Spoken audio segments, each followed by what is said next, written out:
आमन्तु बिल्लाहि सल्लल्लाहु अलैहि फर्द कायम है रब्द मिल्लत से तन्हा कुछ नहीं, फर्द कायम है रब्द मिल्लत से तन्हा कुछ नहीं, बोझ है दरिया में बैरूने दरिया कुछ नहीं। इंतहाई वाजिब एहतराम काबिल सद तकरीम हज़रात उलमाए किराम, असातिज़ाए किराम,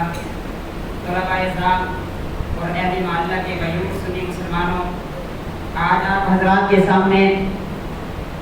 14 अगस्त के मौके पर, ये 14 अगस्त कि जिसको पाकिस्तान के साथ एक खुसूसी मुनासबत हासिल है, इसी मुनासबत के हवाले से आप हज़रात के सामने कि 14 अगस्त हम क्यों मनाते हैं,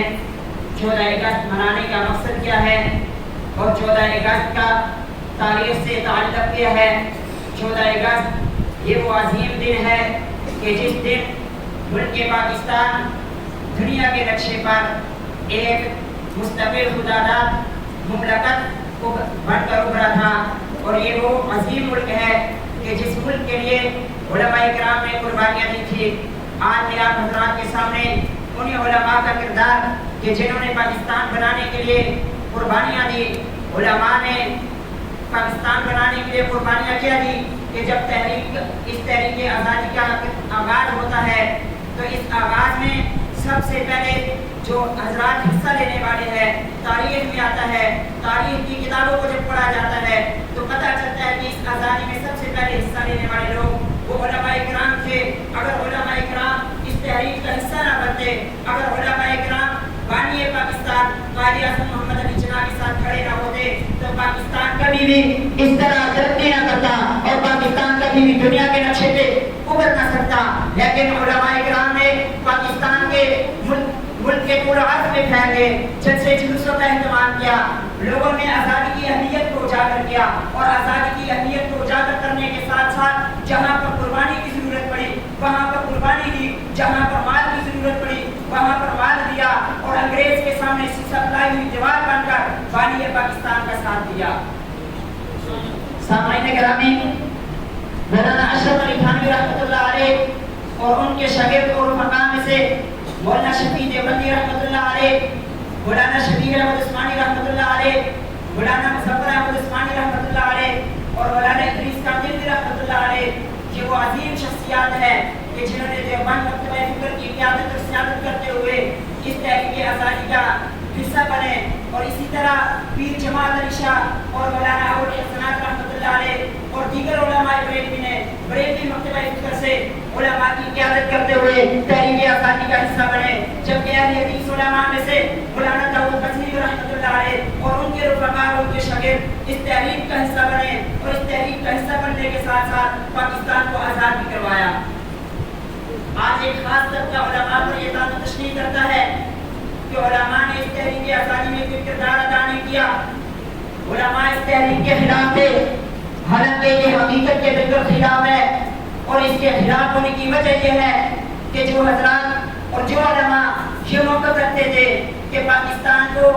एक खित्ता हासिल नहीं करना चाहिए बल्कि पाकिस्तान ये सारे का सारा हिंदुस्तान ये मुसलमानों के कब्जे में आना चाहिए। और हकीकत इसकी ये थी क्योंकि 7 सदियों तक मुसलमानों ने इस पर हुकूमत की थी, 7 सदियों तक मुसलमान यहाँ हुक्मरान रहे थे। फिर अंग्रेज़ों से आज़ादी हासिल करने के लिए भी मुसलमानों ने अपनी जानें कुर्बान की, अवाम ने अपनी जानें कुर्बान की, उलमा ने अपनी जानें कुर्बान की। अब उन उलमा का कहना ये था कि अगर एक खास खित्ते को हासिल कर दिया जाए तो बाकी मानदा जो होता है जहाँ पर मुसलमान कम है वहाँ पर जो है हिंदू काबिज हो जाएंगे, हिंदू हुक्मरान बनेंगे और हिंदू मुसलमानों को अपना गुलाम बनाकर रखेंगे। हालांकि तारीख में ये बात नहीं मिलती कि हिंदू का भी हुक्मरान बनाओ।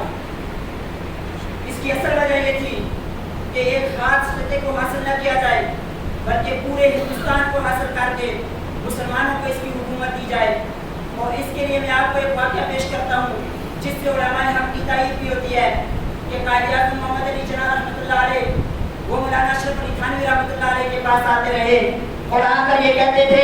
कि हज़रत आप हमारे साथ इस तहरीक का हिस्सा बने। लेकिन मौलाना अशरफ अली थानवी रहमतुल्लाह अलैह उनको मुलाकात का मौका तक नहीं देते थे। एक दफ़ा मौलाना अशरफ अली थानवी रहमतुल्लाह अलैह रात को सो रहे थे, ख्वाब में हुज़ूर अलैहिस्सलाम वस्सलाम की ज़ियारत हुई। हुज़ूर अलैहिस्सलाम ने फरमाया अशरफ अली कायद आज़म का साथ दो